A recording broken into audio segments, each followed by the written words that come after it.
What's up, class? Hope you all are doing great. You might be wondering why in the world I'm wearing a dress shirt and a sport coat. Well, and I have a makeshift pulpit. Well, that's because I've been studying how the rise of technology has impacted our faith, particularly the Christian faith. And I was drawn to this subject because of my passion for Christ and how that has driven all my thoughts these past 2 years and how it's shaped my life.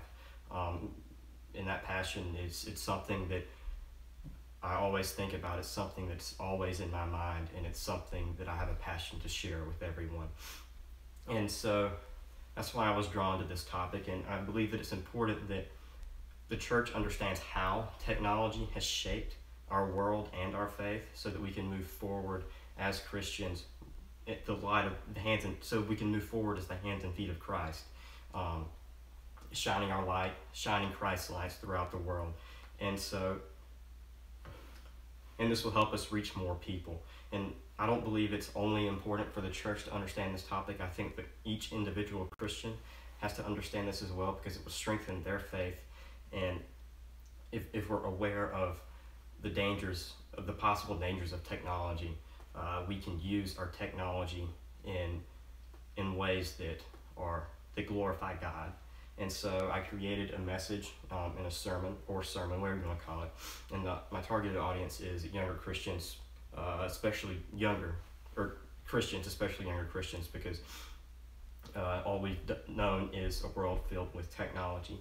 And so this would be delivered in church. That's why I have a sermon. That's why I'm dressed like this, or any Christian-held gathering.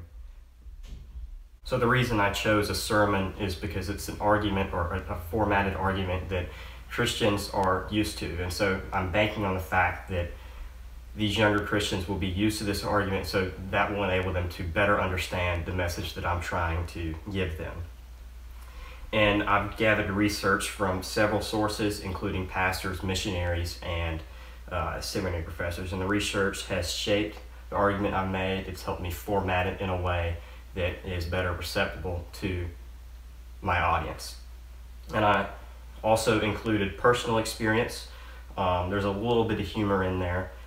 There's interpretations of different texts and scriptures, and I conclude my message with a question to the audience and a call to action.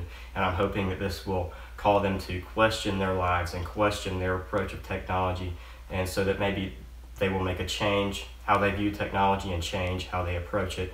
And I'm hoping that this calls our generation to act. So right now I'm about to give a little snippet of my sermon just to give you guys a little taste of what it's going to be about. I'm going to just show you the conclusion and the call to action that I'm going to give my audience. As we're approaching Easter, we're in the season of Lent, and that's the 40 days before Easter, and it's common Christian practice to give up something near your heart or something that you believe you can't live without during the season. And we do that to place more of our focus on Christ and to show ourselves and reveal to ourselves that we don't need that thing to survive, because we have Christ, and He is the ultimate satisfaction, the thing that gives us life. And so this year I gave up social media. I deleted all my social media accounts because I realized that they were a distraction from God and that I was wasting precious time on those platforms.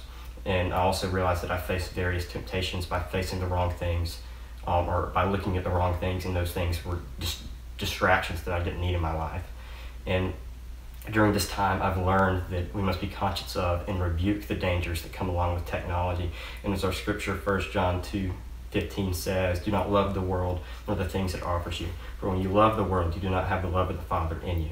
And so although technology is a gift from the Father, it's also a thing from this world, and we must be careful that we don't idolize this thing that God has given us and offer too much of our attention to it.